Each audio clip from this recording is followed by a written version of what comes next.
Okay, today here I am in Photoshop and I would like to go over a script that I made called Smart Album Builder.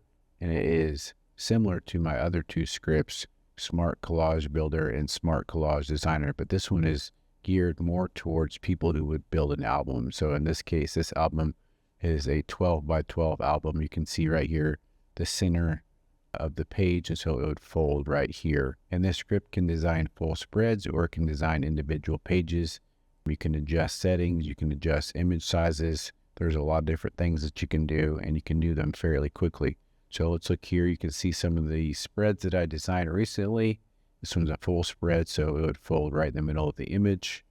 There's this one, there's this one. So this one was designed individually, this page separately than this page. Same here, this page was designed separately than this page, and it was centered on the page. This was designed all the way across. You can see kind of where it would fold right here. And this is one of my favorite ways to make designs now, and has kind of a tapered edge. And so this one has a lot of different images, but it's not just a full square edge. It kind of tapers off from one direction to the other. And then this one is also similar. It doesn't have square edges, and so it's designed in a way to where there's some tapering and a little bit more of an organic feel.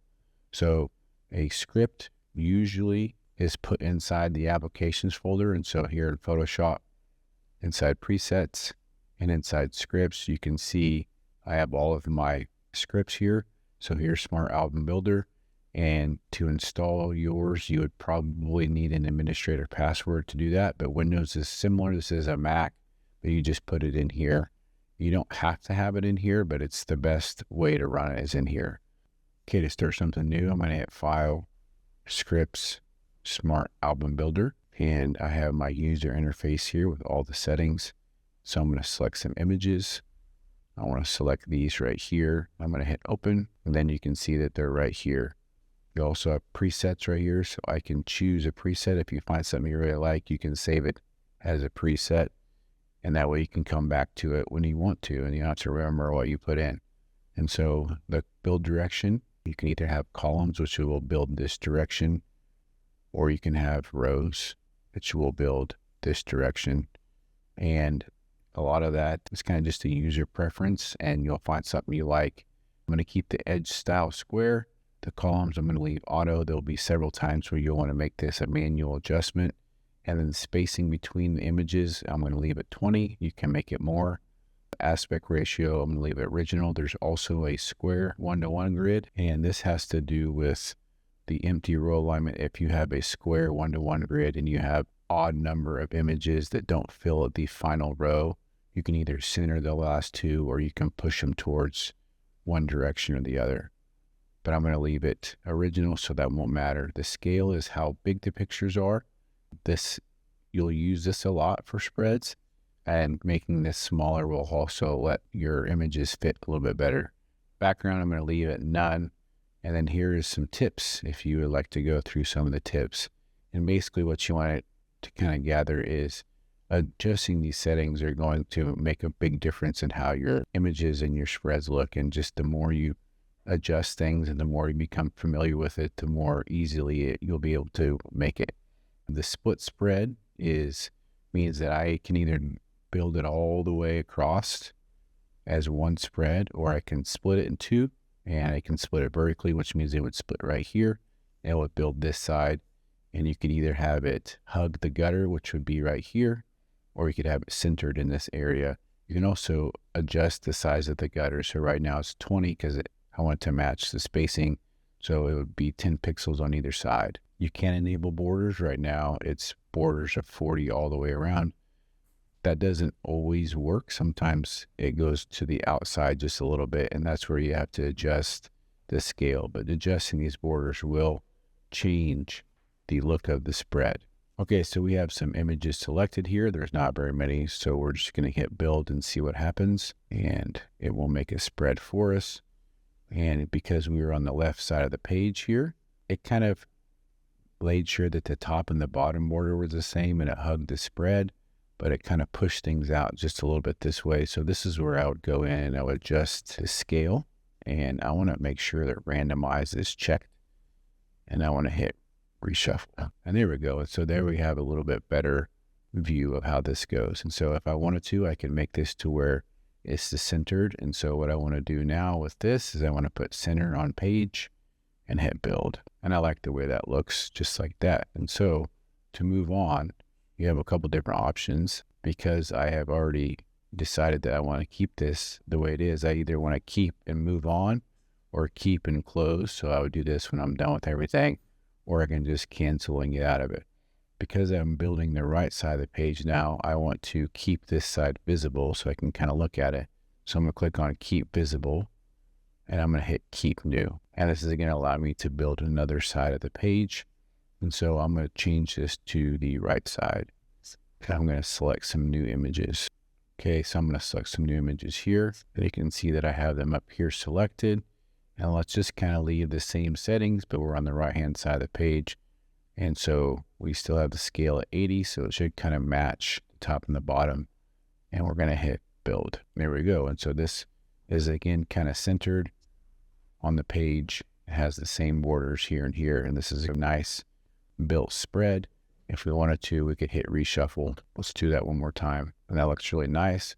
And so what I'm going to do now is I'm going to hit keep new. I'm going to also keep it visible. Then I want to just come over here. And because I have two different sides, I'm going to hold the shift button to select both of them and put them in their own group.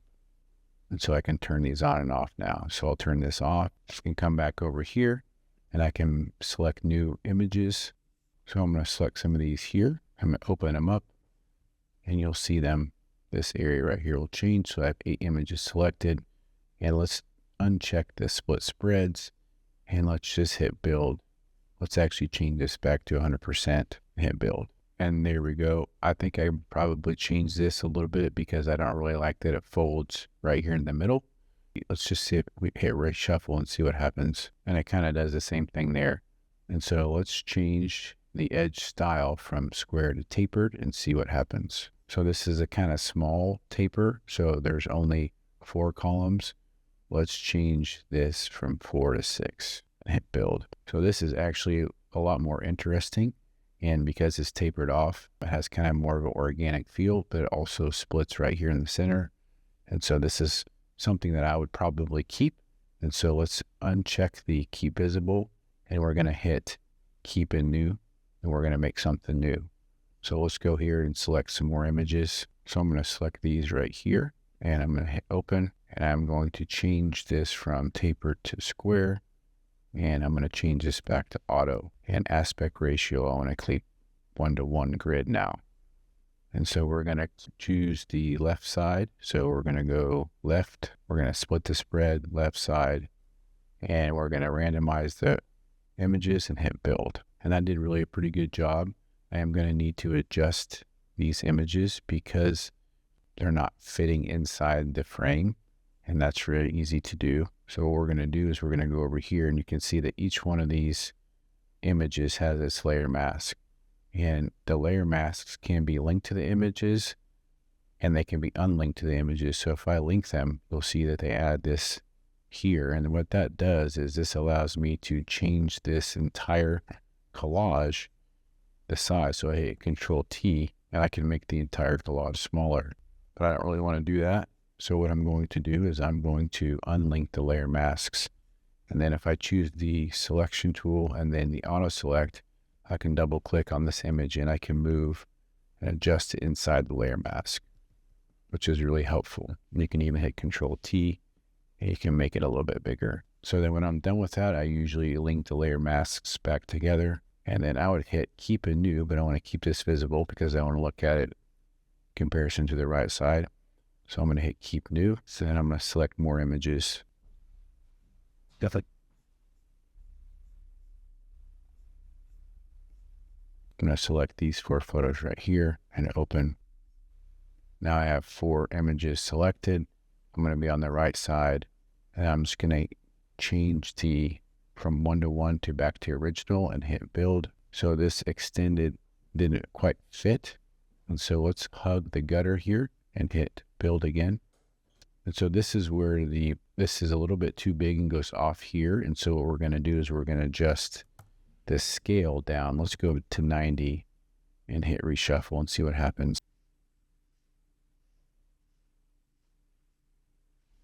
And here we go. So then this side, we have a nice design that goes from the edge of the page all the way to the fold because it has no gutter.